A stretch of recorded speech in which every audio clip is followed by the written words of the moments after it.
Every year, roughly 5 million tourists file through the Sistine Chapel. They stand in the hushed, crowded room, crane their necks toward the ceiling, and feel quite reasonably that they are looking at one of the greatest artistic achievements in human history. And they are. But what most of them are not doing is looking closely enough. Hidden in the details of the frescoes, embedded in the history of the room itself, and buried in the story of the man who painted it, are secrets that most visitors walk past without noticing. Secrets about Michelangelo's private beliefs, his relationships, his conflicts, and the messages he encoded into the most scrutinized ceiling on Earth. Today we are going through 15 weird facts about the secrets hidden inside the Sistine Chapel, what Michelangelo actually painted, what he hid, what he was told to paint and refused, and what the room itself was doing long before he ever climbed the scaffolding. Let's begin. Fact 1. The Sistine Chapel was already in use for 30 years before Michelangelo touched it. The Sistine Chapel is so completely identified with Michelangelo's ceiling that most people assume the room was built for it. It was not. The chapel was constructed between 1473 and 1481 under Pope Sixtus IV, the man after whom it is named, and it was functioning as the primary ceremonial chapel of the papal court for nearly 30 years before Michelangelo was commissioned in 1508. During those decades, popes celebrated Mass there, cardinals gathered there, and papal conclaves were held there. The room had a full ceremonial life entirely independent of the ceiling that would eventually define it. The ceiling that Michelangelo replaced was not blank plaster.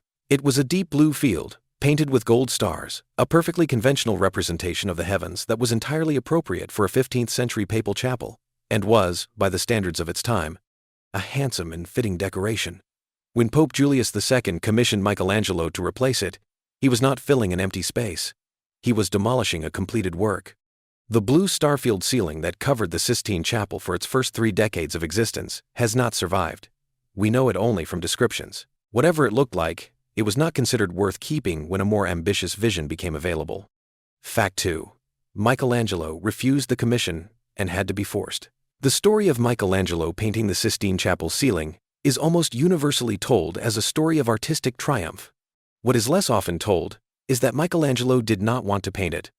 When Pope Julius II approached him with the commission in 1508, Michelangelo refused, arguing that he was a sculptor, not a painter, that the project was beyond his abilities as a fresco artist, and that the commission should go to Raphael, who was at that point working on the Raphael rooms in the Apostolic Palace, and whose reputation as a painter far exceeded Michelangelo's at the time. The refusal was not false modesty. Michelangelo genuinely believed he was the wrong person for the job. Julius II was not a man who accepted refusals. One of the most forceful and militaristic popes in the Church's history, he led papal armies personally. In full armor, he simply insisted until Michelangelo relented.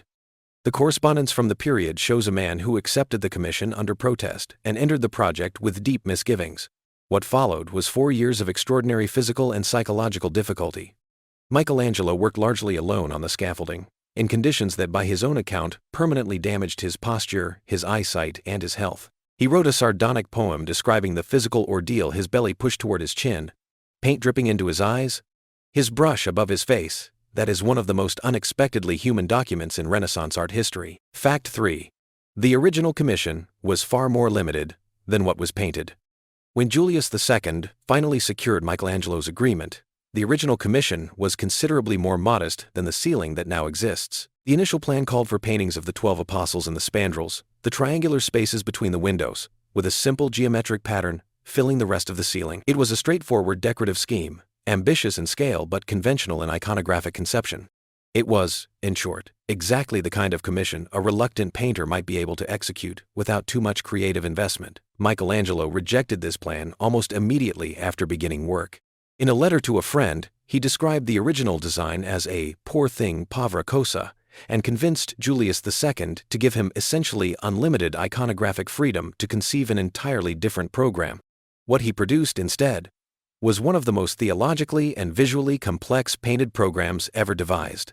9 scenes from Genesis along the central spine of the ceiling, surrounded by prophets and sibyls, ancestors of Christ, and the architectural framework of painted architecture that unifies the entire composition. The ceiling that exists is not the ceiling that was commissioned. It is what Michelangelo substituted for the commission once he had been given the freedom to do so. The most famous painted ceiling in the world was, in a very real sense, the artist's own unsanctioned revision of what he had been asked to do. Fact 4. There is a hidden self-portrait in the Last Judgment. The Last Judgment, the enormous fresco covering the entire altar wall of the Sistine Chapel, painted by Michelangelo between 1536 and 1541, nearly 30 years after the ceiling, contains what art historians have long interpreted as a hidden self-portrait.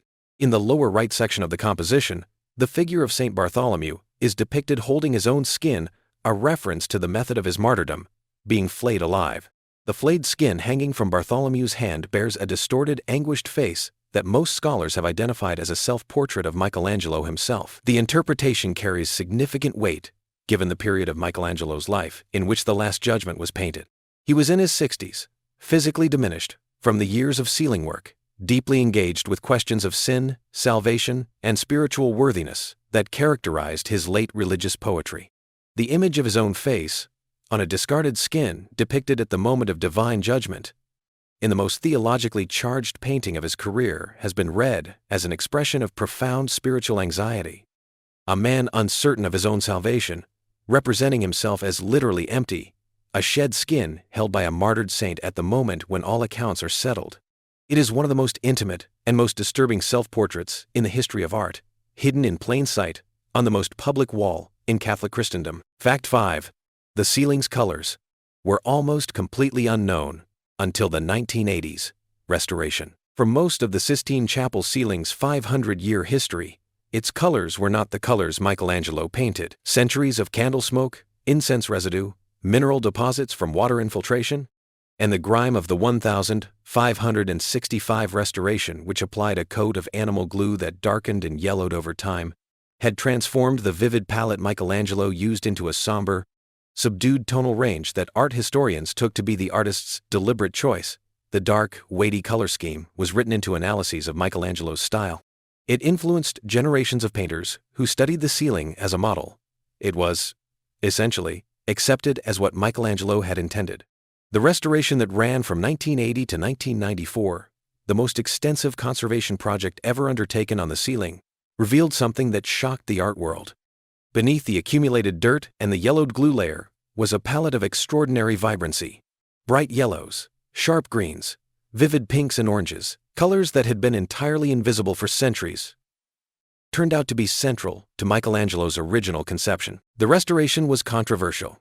Some art historians argued that the cleaning removed a patina that formed part of the work's historical meaning, but its revelation of the original palette transformed the understanding of how Michelangelo actually thought about color. The ceiling that the world had studied for 400 years was not the ceiling Michelangelo painted. The restoration gave it back. Fact 6.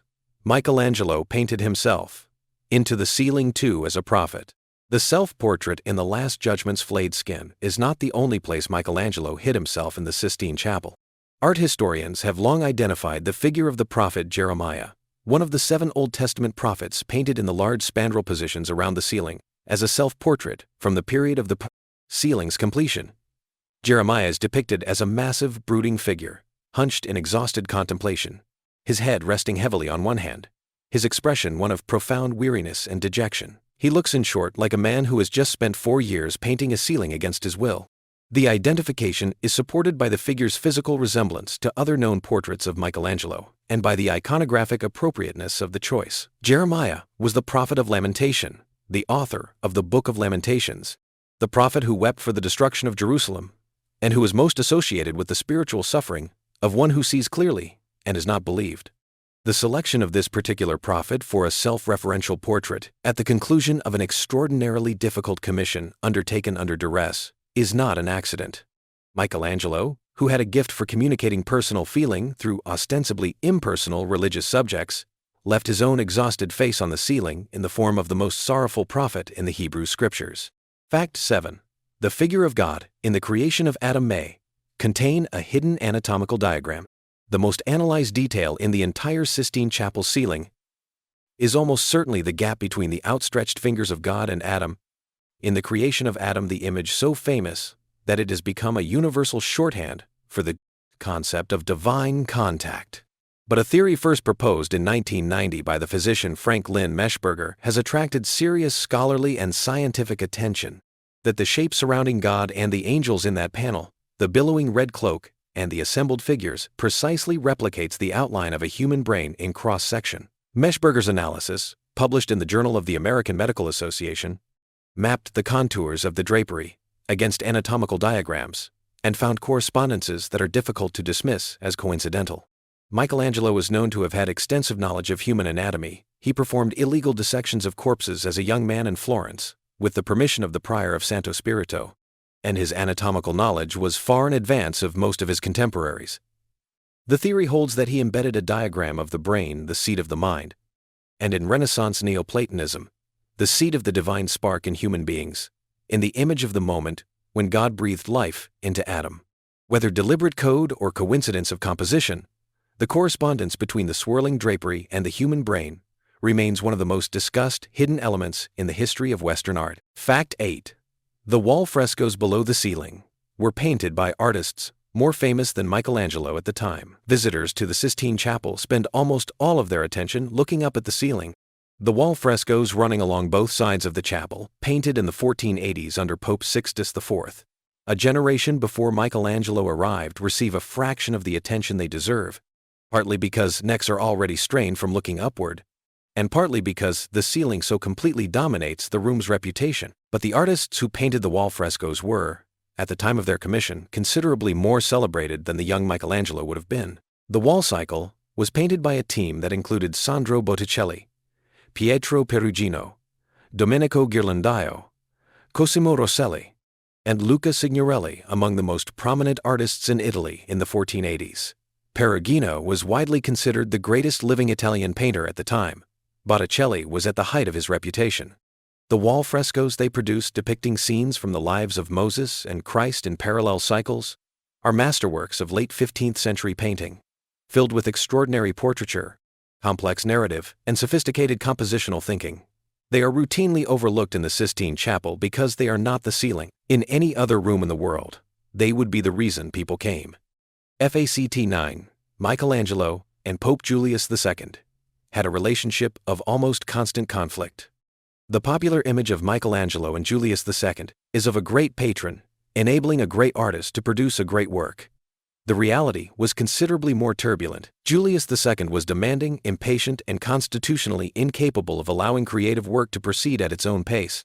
He visited the scaffolding repeatedly to check progress, repeatedly demanded faster completion, and, on at least one occasion, threatened to have Michelangelo thrown from the scaffolding if the work was not finished sooner.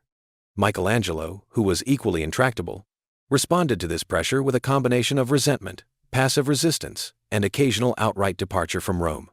At one point during the commission, in 1510, Michelangelo simply left Rome and returned to Florence, refusing to come back until Julius II had paid an overdue installment of his fee.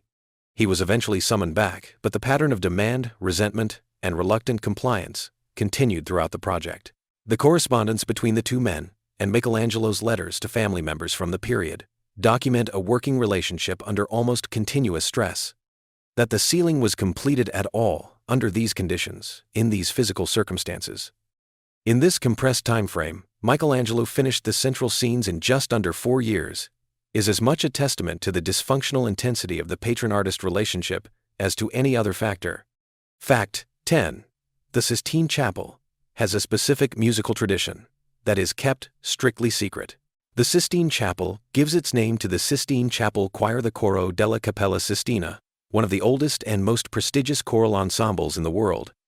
With a documented history stretching back to the 15th century, the choir performs at all major papal liturgical events and maintains a repertoire that includes works composed specifically for performance in the Sistine Chapel by composers including Palestrina, who served as the choir's director in the 16th century, and whose polyphonic mass settings were written for this precise acoustic environment. The most famous piece in the choir's repertoire is Gregorio Allegri's Miserere, a setting of Psalm 51 composed around 1638 that was considered so uniquely suited to the Sistine Chapel's acoustic and liturgical environment that the Vatican forbade its publication or performance outside the chapel under penalty of excommunication. The prohibition held for over a century until 1770, When the 14-year-old Wolfgang Amadeus Mozart attended a performance in the Sistine Chapel, memorized the entire piece after a single hearing, wrote it out from memory that evening, and returned the following day to correct minor errors against a second hearing.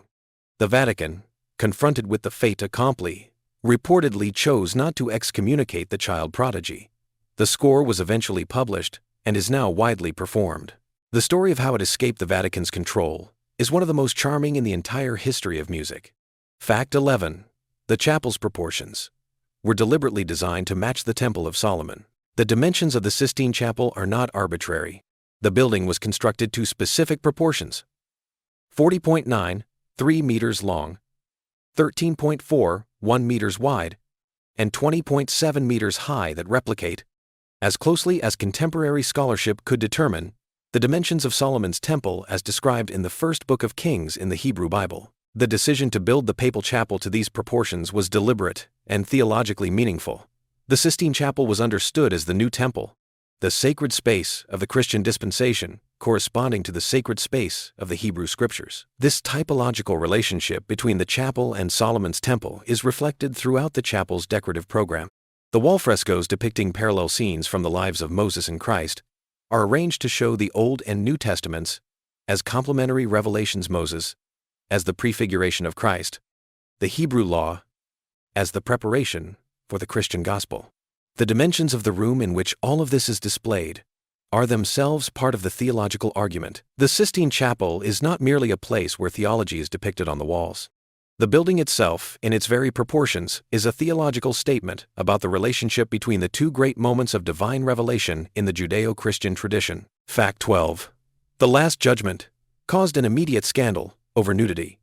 When the Last Judgment was unveiled in 1541, the reaction was not uniformly admiring. The fresco depicts hundreds of human figures, saints, sinners, angels, and the damned, many of them nude or partially nude, rendered with the same anatomical authority that Michelangelo brought to all his figural work. For some viewers, the nudity was an expression of the universality of the human condition before divine judgment. For others, including a significant faction within the Vatican itself, it was an outrage. A papal master of ceremonies named Biagio da Cesena reportedly told Michelangelo directly that the fresco was more appropriate to a public bathhouse than to the Pope's chapel. Michelangelo's response was immediate and permanent. He painted Biagio da Cesena's face onto the figure of Minos, the judge of the underworld, in classical mythology in the bottom right corner of the fresco, with donkey ears and a serpent coiling around his body. Biagio complained to Pope Paul III, who is said to have replied that his jurisdiction did not extend to hell and that there was nothing he could do. Biagio da Cesena's face remains on the wall of the Sistine Chapel to this day, eternally condemned to the underworld by an artist who did not take criticism gracefully. The controversy over the nudity did not end with his complaint. In 1564, shortly after Michelangelo's death, Pope Pius IV commissioned another artist, dubbed Il Bragatone, the breeches maker, to paint drapery and loincloths over the most explicit figures. Some of those additions were removed during the 1980s restoration. Others remain. Fact 13. Michelangelo worked in sections called giornate, each one a single day's work. Fresco painting requires working on fresh, wet plaster. The pigment bonds to the plaster as it dries, creating a surface that is both permanent and structurally part of the wall. This means that a fresco painter must plan each session precisely. Only as much plaster as can be painted before it dries can be applied at any given time. These sections are called giornate, from the Italian word for day, and their boundaries, invisible when the plaster is fresh and the paint is wet, become detectable to careful analysis once the surface has dried and aged. The analysis of Michelangelo's giornate in the Sistine Chapel ceiling has revealed a great deal about his working method, how he organized his schedule, how his technique changed across the 4 years of the commission, and how quickly he worked. In the early sections of the ceiling, the giornate are relatively small, suggesting careful and tentative execution. As the work progressed and Michelangelo's confidence in the fresco medium grew, the giornate became larger and the execution faster and more assured. By the time he reached the later sections, which include the creation of Adam, he was painting with a speed and economy that the earlier sections do not show. The ceiling is a record of an artist's learning, in real time and under enormous pressure, How to do something he had initially believed he could not do. Fact 14. The room is still used for its original purpose, electing popes. For all its identity as a museum space and a tourist destination, the Sistine Chapel has never stopped serving the function for which it was built: the election of popes. Every conclave since 1492, with a small number of historical exceptions, has been held in the Sistine Chapel. The cardinals who gather there to elect a new pope are sitting beneath Michelangelo's ceiling, surrounded by the wall frescoes of Botticelli and Perugino, casting their ballots in the same room that has produced every pope for over 5 centuries. The Last Judgment faces them across the altar wall as they vote. For the duration of a conclave, the chapel is completely transformed from its public configuration. Wooden flooring is installed, tables are arranged, a wood-burning stove is connected to the chimney through which the famous smoke signals are sent. Electronic jamming equipment prevents all communication with the outside world. The museum becomes, temporarily and completely, a sealed deliberative chamber, and the ceiling that 5 million tourists a year photograph from the floor is the ceiling that cardinal electors look up at when deciding who will lead the Catholic Church. The room that is most famous for what one man painted on its ceiling is still most consequentially important for what happens on its floor. Fact 15. Nobody knows the full extent of what Michelangelo encoded in the ceiling. After 500 years of continuous scholarly analysis by art historians, theologians, anatomists, Neoplatonic philosophers, cryptographers, and many others, the Sistine Chapel ceiling has not been fully decoded. The complexity of the iconographic program, the density of the visual references, the layers of theological, philosophical, and personal meaning that Michelangelo compressed into the composition, are still generating new interpretations and new discoveries. The hidden brain in the creation of Adam, the self-portrait in the Last Judgment's flayed skin, the exhausted Jeremiah, the figure of Noah drunk and exposed, read by some scholars as a reference to the papacy's own corruption. Each discovery opens the possibility of others. What this means, practically, is that the most visited room in the Vatican is also the most inexhaustible. The tourists who file through in their thousands, craning upward for a few minutes before being moved along by the guards, are seeing the surface of something whose depth has occupied the finest art historical minds for half a millennium without reaching the bottom. Michelangelo spent 4 years encoding his knowledge, his beliefs, his frustrations, his anatomy lessons, his Neoplatonic philosophy, and his own face into approximately 465 square meters of painted ceiling, and then descended the scaffolding, declared it finished, and said almost nothing about what he had done. The secrets hidden inside the Sistine Chapel are still, 5 centuries later, only partially revealed. What becomes clear from these 15 secrets is that the Sistine Chapel is not one thing but many things, simultaneously a theological argument about the relationship between the Hebrew and Christian scriptures, a record of one man's physical and psychological ordeal, a canvas for hidden self-portraits and anatomical diagrams and personal vendettas, a concert hall whose greatest piece of music escaped its walls because of a 14-year-old prodigy, and the room where the Catholic Church still chooses its leaders. Every visit to it is, in a sense, incomplete. The room has more to say than any visit allows time to hear. Which of these 15 secrets surprised you the most? Let us know in the comments below. Thank you so much for watching, and please like and subscribe to see more content like this. See more content like this. See more content like this. See more